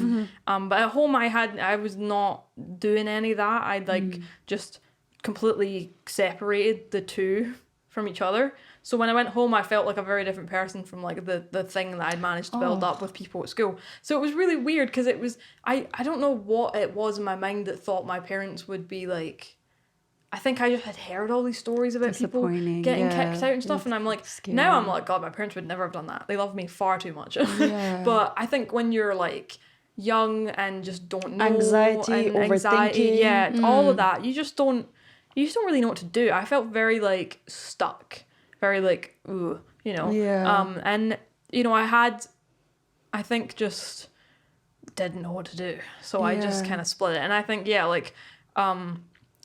I was pretty miserable for a long time. Yeah, and I think there was a lot of different things like that was going on though. I don't think it was all to do with gender. Yeah. Like a lot of things were just like life, you know. But that was, the gender thing was always in there at the top. No, maybe not at the top, but like mixed in. It was always a factor, a thing. Because I know you mentioned before that you went through a really big period of not speaking and having like very like a high amount of social anxiety as well, mixed in with like depression and everything. I still suffer from a huge amount of social anxiety. Yeah, you're so sociable as well. But I think I just got, when I hit 20, I was like, right, that decade of my life was just terrible. And I was like, okay, I'm gonna be 20, like I kind of know who I am now a bit better than I ever did before. And like I'm fed up with being quiet, so I sort of tried to hype myself up. But go you. Yeah, no, I totally like a flip switched when I turned 20. Oh, thank you. That was good. That was good timing. Yeah, beautiful. No, we promised we wouldn't do it. We had to do it. Yeah. But you're still listening. They are. They have to. Please don't close the tab. But yeah, no, I think I just like it didn't happen like a switch, but I think like I moved out. And I was like, right, I'm going to uni. I've been wanting to go to art school for ages. I got into a course I really wanted to do. Like, I'm now surrounded by lots of people who are like-minded. And I just thought, like, if now's not the time to try be myself, then there's really no other time. And I was just like, looking back, I was like, I'm not going to spend the next fucking decade until I'm 30. Like, I'm not going to have... If, like, I have to go do another decade like that, then I don't know, like... Well, so I just Yeah. made a kind of decision in a way when I went to uni that I was just gonna like try and be happy. You know, that actually would have been so good for your brain. So Melanie and I have read, well, I'm reading and Melanie's already read the book Ikigai. And Yeah. basically in that book, they talk about how if you take yourself outside of your comfort zone, it literally like helps your brain develop. Yeah. And yeah, so doing whatever you were Yeah. doing would have been so helpful for I think that's Yeah. why I'm a happy person, because I just sort of was like took a bit of a jump. Not really consciously, it just sort of kind of happened. Yeah. Well, you were ready. But there's lots of still things that I wish that I could get better with and get through. But like, I think like when I mean I was really shy as a child. Like shy. I've always been really quiet. Like I was a Yeah. quiet kid. I only ever, I mean I had friends and stuff, but like I would draw a lot. I never stopped drawing as soon as I could hold No, a I'm pen. glad you you're did it. amazing. Yeah.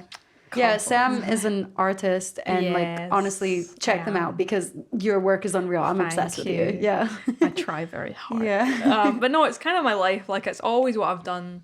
It's always been my way getting through a lot of things. Yeah. And probably like most people who they just use, it's a great thing to use as like anything. Yeah. But yeah, no, I was really quiet for big periods of time. Like I think it was my way of dealing with anything bad. I would just like, like fight or flight. I like flighted all the way. Yeah. I get you. I'm the same. I literally just like shut down You and shut fucking down. sprint. Yeah, I'm we just ready. had a conversation Yeah. about that. Yeah. We all deal with stress and anxiety and bad things differently, and my way was just to like shut down and go inside. Yeah. So I think that's also a reason why I maybe didn't talk to my parents or talk to people about things, because I was just so not ready to deal with Unknown, anything. yeah. And I think that that's a really natural way to act. Actually, I used to think that was really weird, but it just makes sense. Yeah. Like if you're just so not ready to deal with shit, then you're gonna just just not be ready, like yeah. on a total standby mode the whole time. And there was a period in high school where apparently, I didn't know this, apparently like half of my year thought that I couldn't speak. Oh my god, that gave me chills. Because it wasn't, I would speak. It wasn't like I was properly, you have people who have proper problems with not being able to speak at all. It's just I wouldn't speak to many people. I had like a few people and I'd speak to teachers and that, but I think I was just so quiet, and I like developed the skill of being like a ghost. I was so good at, but the thing is my perception of it was like the more I'm invisible, the less like bother Questions and they'll ask, the less bother I'll get into, the less drama, the less questions, Even bullying and stuff, yeah. if I get noticed less, I will have less issues. And I did get bullied less and I did have less issues, but then I was probably extremely lonely and I was isolating myself so much. So it's not a way I recommend people deal with their problems. I actually sometimes wish so badly that I had been that angry, pissed off teenager who's always causing problems, because that just like, at least you're like showing how Activist. like, and then people notice that there's an issue when you're all loud and scary. But then you have to constantly fight. Yeah. Like it's kind of Yeah, like it's being in fight exhausting. mode all I don't the think time. either things are good, really. But in a way, I just sometimes think, like, was I so quiet that everyone just didn't see that there was an issue? Yeah, you But were I just think- saving your energy for and now. I also did, I did live in, like, Yeah, build yeah, it for up. now. Now you Now, can now I can't be educate and stopped. stuff. Now I'm hard to shut up. No, and I think I do actually now. I really do get a lot of like manic energy from like, instead. I think back then my social anxiety was like be quiet, blend into the wall. But I think now my social anxiety is like if I'm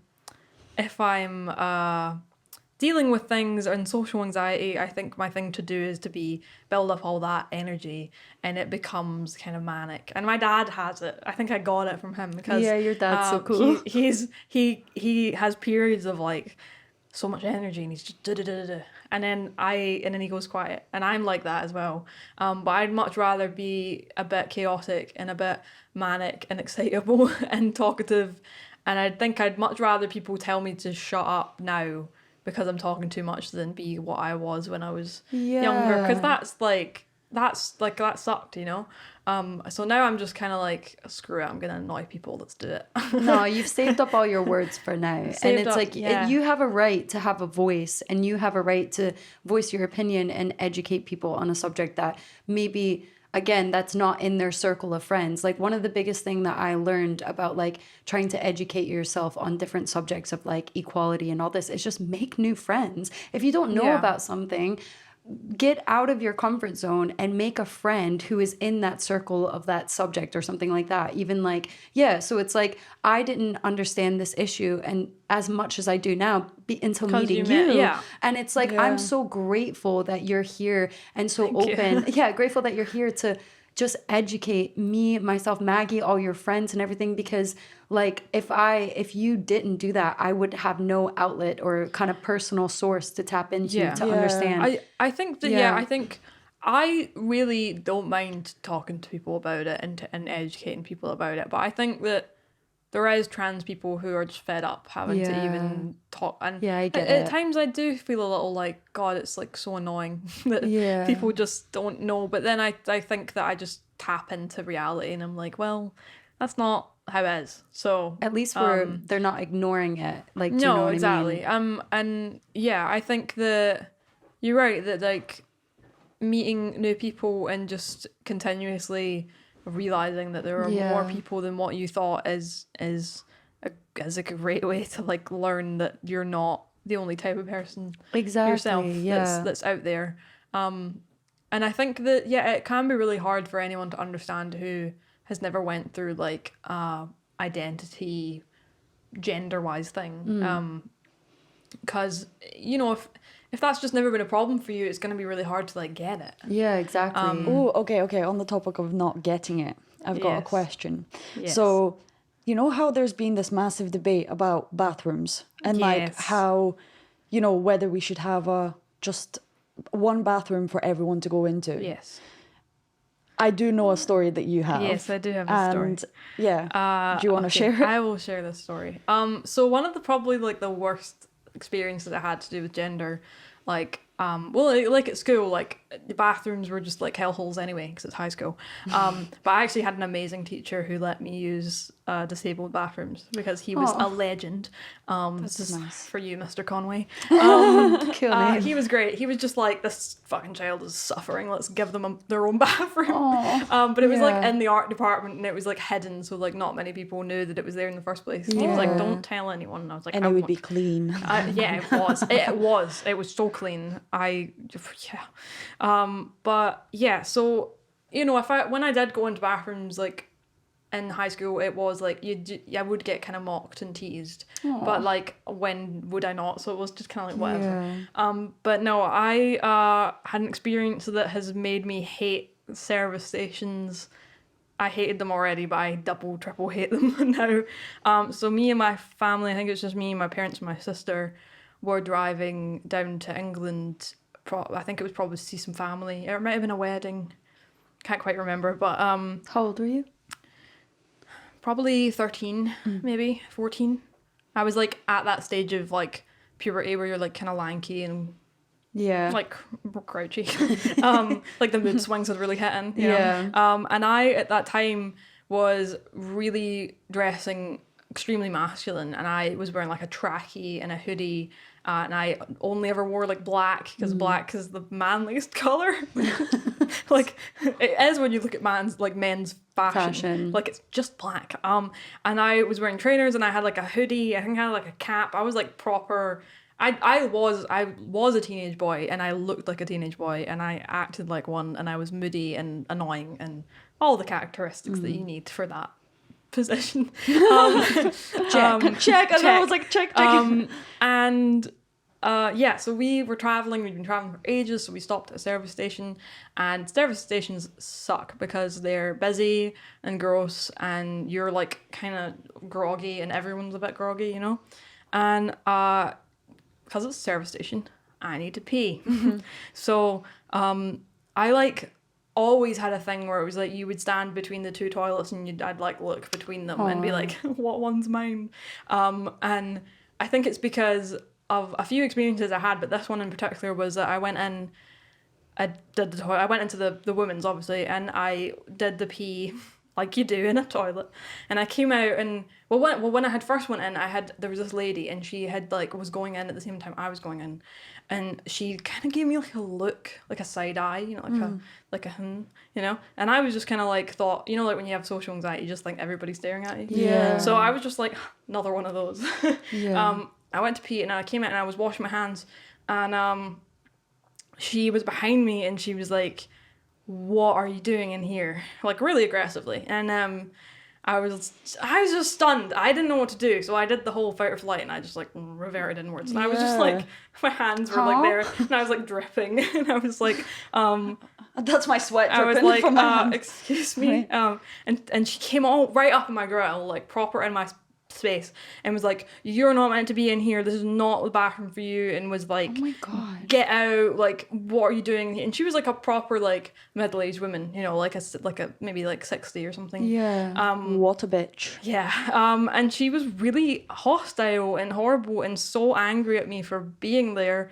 And I was like, why am I being attacked right now? Yeah. And I like didn't even dry my hands. I just like ran out. I was like totally shook. Now I'd be like, I wanted to pee, like Fuck off. do I need to prove my bits to you? Like get away. Which would have made her so uncomfortable, and that would have been kind of funny. But anyway, so I ran out. Imagine you take down your pants. Are you happy now? Like, what the fuck did you want to know? Yeah, like what? Yeah, like what are you gaining? And it's from not. It this? didn't even like that's. It's just yeah.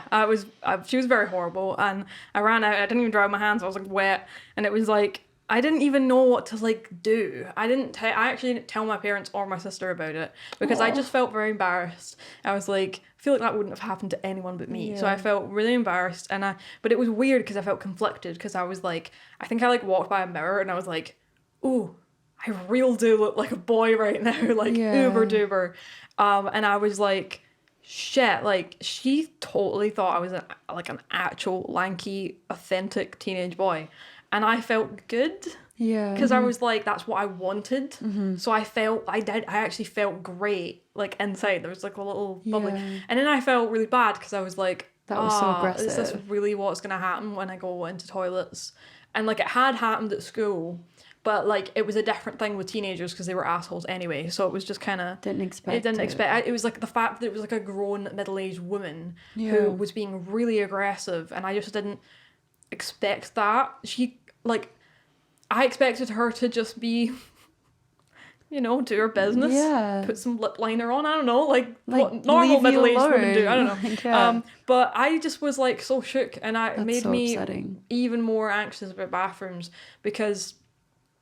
Like, even if you go into a bathroom that's, like, the one for your genitalia, it doesn't mean you're not going to get, like, especially if you're kind of non-conforming in a certain way, like, that doesn't mean that you're not going to, you know, get bother. Yeah. Basically. No, that's so upsetting. Because, like, for one thing, an argument, like, I tell my boys that if you're going to go to the bathroom by yourself, go to the girls' bathroom because it's safer. And again, that's because I've heard stories of things happening to children when they go to the bathroom. And they were older, like 13 to 12, being like attacked by a grown man in a bathroom. Do you know what I mean? Because they've gone to the bathroom by themselves. And and again, this specific story was in a McDonald's, like, so like I tell my children to go to the bathroom. I was like, I don't care if it's a girl, like if it says it's a girl, like go to the bathroom because you're safer there. And the fact that like, if like, it doesn't matter if you're a girl or a boy, but like it's a fucking bathroom. But also you should never feel like unsafe. That should be like your safety thing, like even like as girls, like that's where you go to feel safe together, like do you know what I mean? It's funny because you know, I know that there is that kind of that thing where girls go to the bathroom together and they go and there is a protected space, especially in certain places like clubs and all that, like that is a safe place for women to go, and I totally get that. But I think it's weird for me because I've never had a bad experience in a guy's bathroom. Yeah. Like, ever. Yeah, that's what I mean. Which is, and I think it's predominantly to do with, like, lingering, because guys go in, they pee, they get out. They don't, if you linger, you probably get weird looks, you know? Yeah. Like, you don't, like, guys just go in, do the business and leave, you know? And whereas I mean, like, as maybe a stereotype, but you don't see the same thing in a woman's bathroom, because you go in and you have people chatting or doing the makeup or looking and doing, and that just shows you how much women are better looking and actually look after themselves better. And, you know, better they'll just assume that you're pooping as well when you go in the stall. They'll not assume so I've never really had a bad experience in a guy's bathroom, but I think it's difficult because, like, I don't always present really, really masculinely. I sometimes present kind of campish, or, you know, I think most people would probably say I'm quite a masculine and feminine person, in both ways, in different ways, sometimes more than other. I kind of go through things but I think that it's weird because, I mean, I just often feel like I can't go into either, because it's like, if, you know, it's sometimes weird going into the guys one because it is guys, and it's like, I feel weird in that space. But then it's like, I go and pee in the girls, and it's like, I also feel weird in that space, but then I also get attacked within that space, you know? And I think it very much depends what I'm wearing. Very much so. And then it's that way, like, if there's a disabled toilet, I will use it, but then it's that way, like, I'm not, like, physically disabled, so should I be using it? But I would never ever use it if there was, like, a queue for disabled people. Like, get away. You know, that would be terrible. But, like a person in a wheelchair behind you, you're like, oh. Yeah. So often I usually just use whatever bathroom is easier at the time, because, like, one thing I really don't like about bathrooms is that if they're really big and they have loads of people in them and they're crowded, there's, like, a lot of echoey noises and, like, the hand dryers, and it gives me, like, sensory overload. Like, it just triggers, like, a kind of probably as, like, a social anxiety thing again, because it's like lots of noise, lots of people. I'm like, yeah, no, I'm not really a fan. And it's like an enclosed space, it's not just like a place, you know. So I just go into whatever place is easier, has less people in it. I can just go in, take a piss, leave. And that's what you're meant to do. And if there is a disabled toilet and it's really not being used, then I will. And I'm always so quick. I always feel really bad because I'm like, oh, I hope there's not, like, a person, like a little old lady waiting. But it's one of those things where, like, there is a lot of arguments about, well, people should be using the bathrooms in which their genitalia dictate. But I think that that's ridiculous, because let's say you have, like, a very, very hyper-feminine trans woman who doesn't necessarily have a vagina. Does she have to go to the man's bathroom looking as hyper-feminine and as womanly as she does? Or does she go... Because if she goes in the man's bathroom, she's probably going to get assaulted or bet up or something bad's going to happen. Or does she go into the woman's where nobody's probably going to even fucking notice her? She goes and takes a piss and leaves. Like, so, like, how the argument about who should go in what bathroom is, if you're gender non-conforming or you're trans, it is difficult because you have to judge the situation via how much danger you're putting yourself in. For me, it's like, I'm very privileged in a lot of ways because I'm, like, skinny and I'm white, and I can pass as, like, a guy and a girl. Like, I pass a lot as a effeminate boy, and then I pass a lot as a kind of butch girl, you know? So, like, I'm lucky that way that I could probably go into bathrooms, like, as I look right now, and people just, like, deal with it, and it's fine. I think, like, that experience with that woman was really, really bad because of how hyper masculine I looked, and I didn't feel safe going into the guy's toilet. But if I had, nothing would have happened. Probably. And it's just weird. It's like a judgment call. It's like judging how safe it is.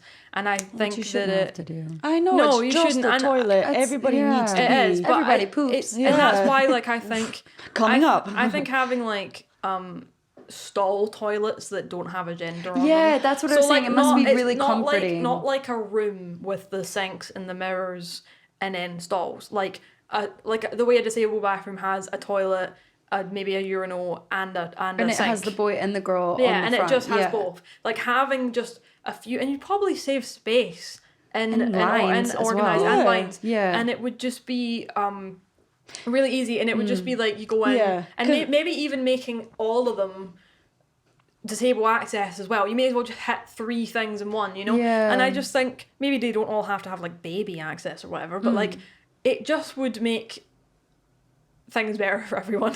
Yeah, and when I was in Sweden, they literally, all of their toilets were unisex. Everybody Yeah, just just went no, to and the I bet that yeah. they do great things there. They do. I bet that if we had more bathrooms like that, it wouldn't even just help trans people.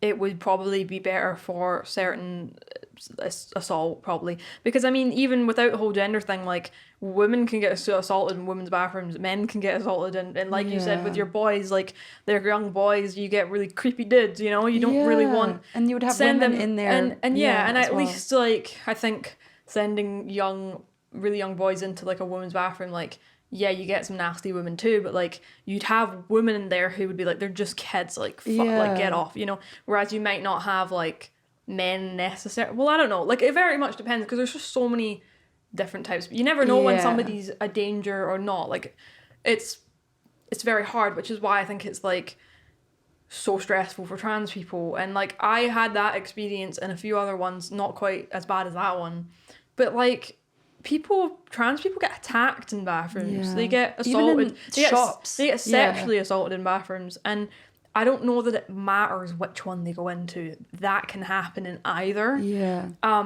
I'm very lucky not to have had such an awful thing happen. I just had a scary Tory yell at me. But even then, that was like a hate crime. That like really didn't need to happen. Like that was like pretty awful.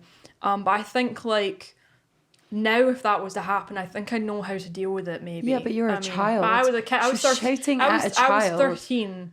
I was literally 13, which is just like, why are you shouting at a child? I would be like, wow, 13-year-old. what a sad lady. Yeah. I would be like, it yeah. seems you've got nothing going on in your life Yeah. that you I decided don't- to do Bruh, this. You're lucky you didn't Yeah. tell your parents, because I can imagine I your think dad. they would have went. Yeah, ape. and your mom. Well, I yeah. actually told my dad about it this year, like a Oh, few months ago, really? because I hadn't told him about it. Wow. And he was like, "Oh my god, that's awful." And then he was like, "Just come in with me."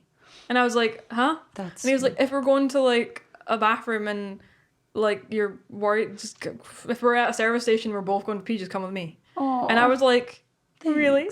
Aw. And he was like, "Yeah, I don't care. It's just taking a piss." Yeah. And I was like, "I love this man. This man is great."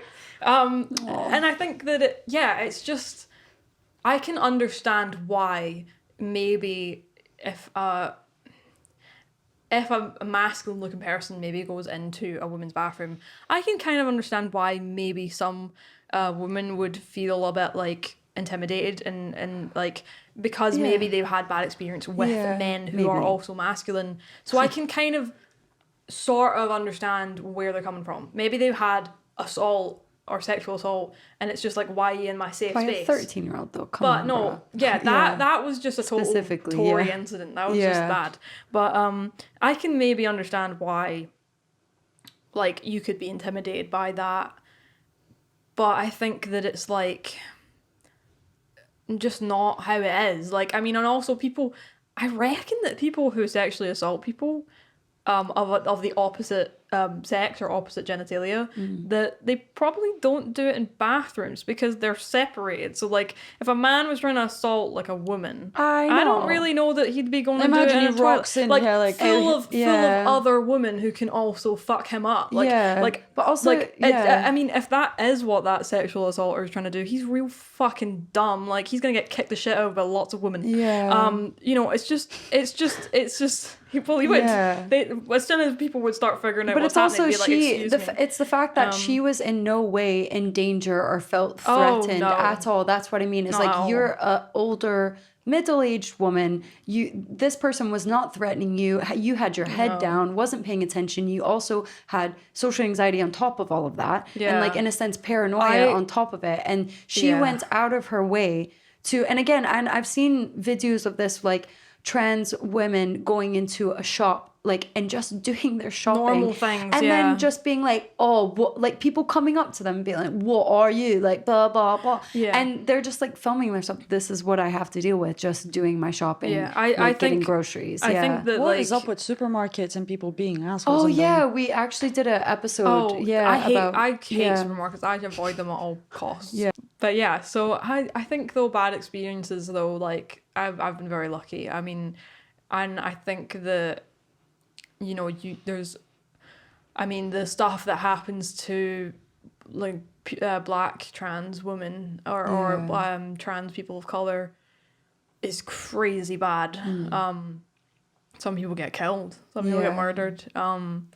And that's just horrible. Yeah. And I definitely have a lot of privilege because, and then like I said about, you know, non-binary it's not a white thing, it's an anybody thing. Yeah. But I think like because I am a white non-binary person, I have to like very much be like, well, I have so much privilege even there. Yeah. Even despite having people fuck me up over the whole non-binary thing, I'm still kind of like, well, like I still have privilege in that, you know what I mean? The thing is like it's really lovely to see that you are so empathetic and open, because a lot of times with people who have been oppressed, they hold on to the anger and they hold on to that kind of that it is. When I was a teenager, I was so salty open and so toxic about it because I was like just very angry, and I like still feel kind of angry, but I just think like that's such a waste of like my life energy. And like I said, I'm like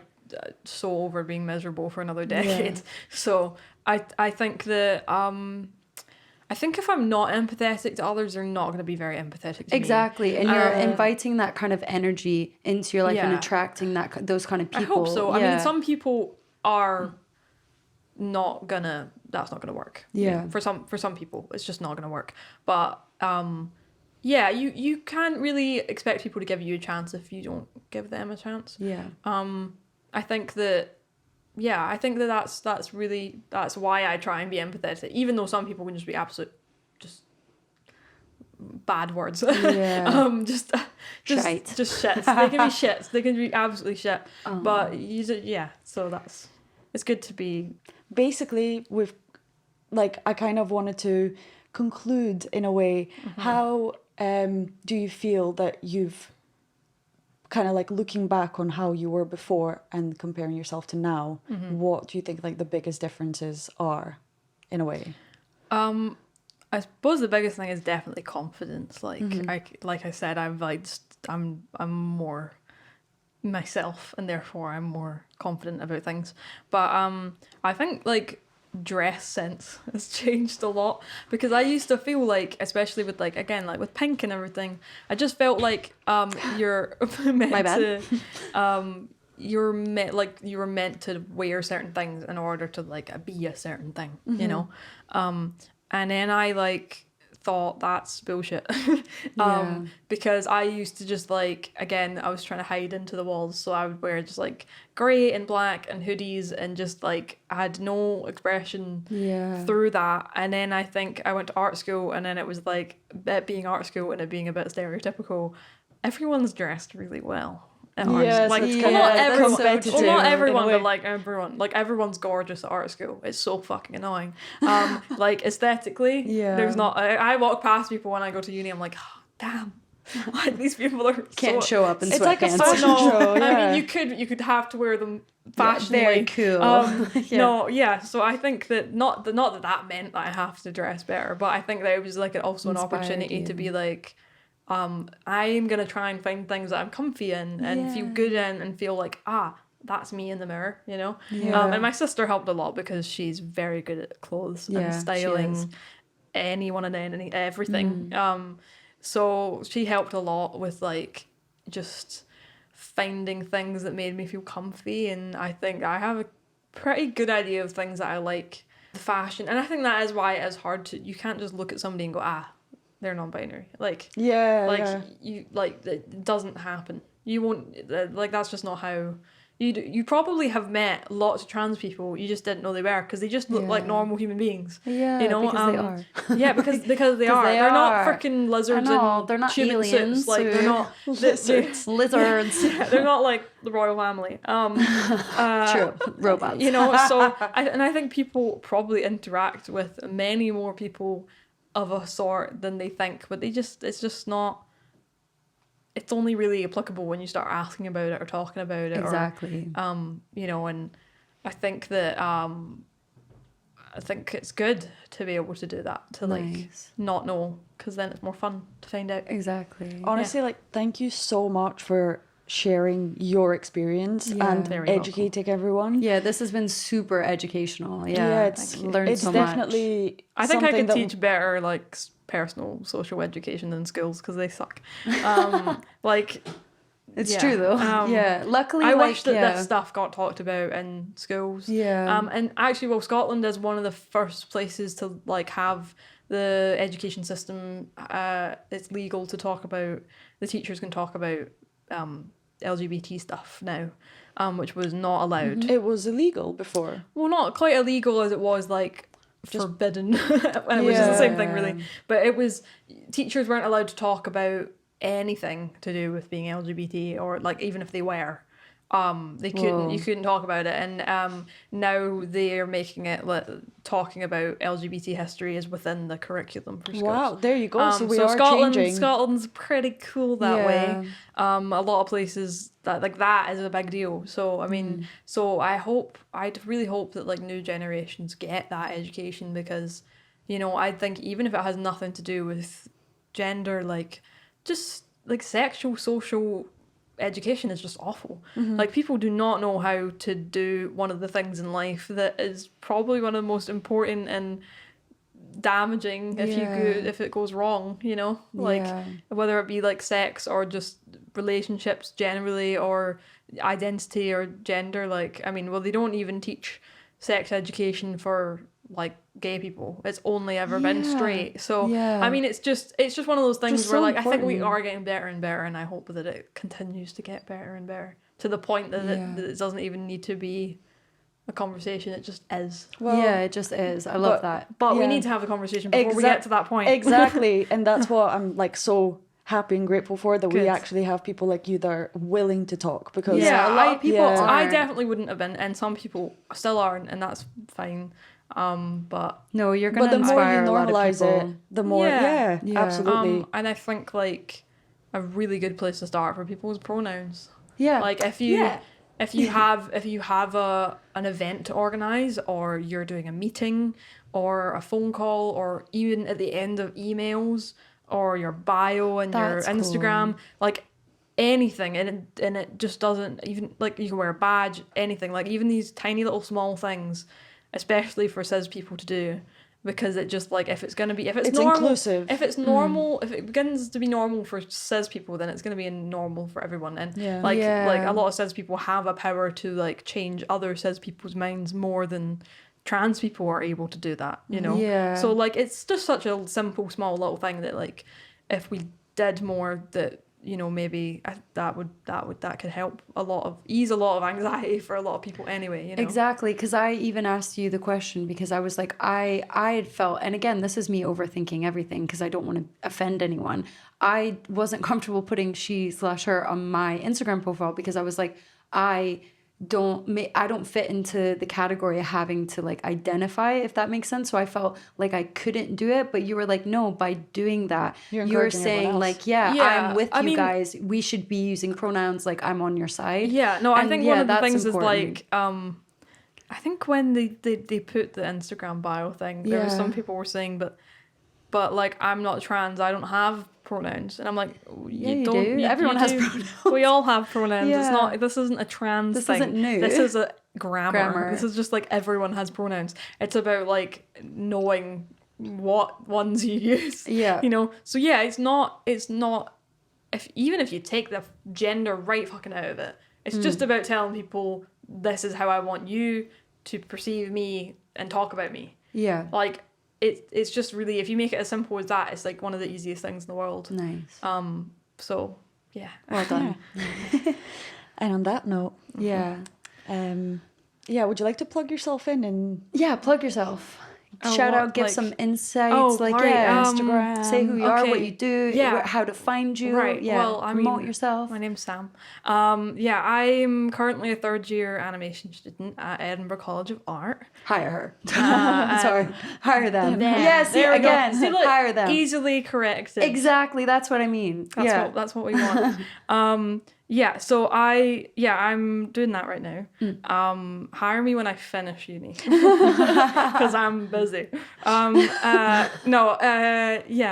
So plugins. Okay, so I have an Instagram. It is Samson, but it's like SAMM_SON. Samson. Samson. Samson. And I just post some of my stuff there. I have the Your same, amazing art. Thank you. I have the same name on like a Vimeo account where you can see some of my animations. Ooh. I'm currently working. I'm doing a thing with like Beano right now for a uni thing. Like we're doing like a how to do So stuff with exciting. clients. So I get to do re-character design of a Beano character, which is So really cool. cool.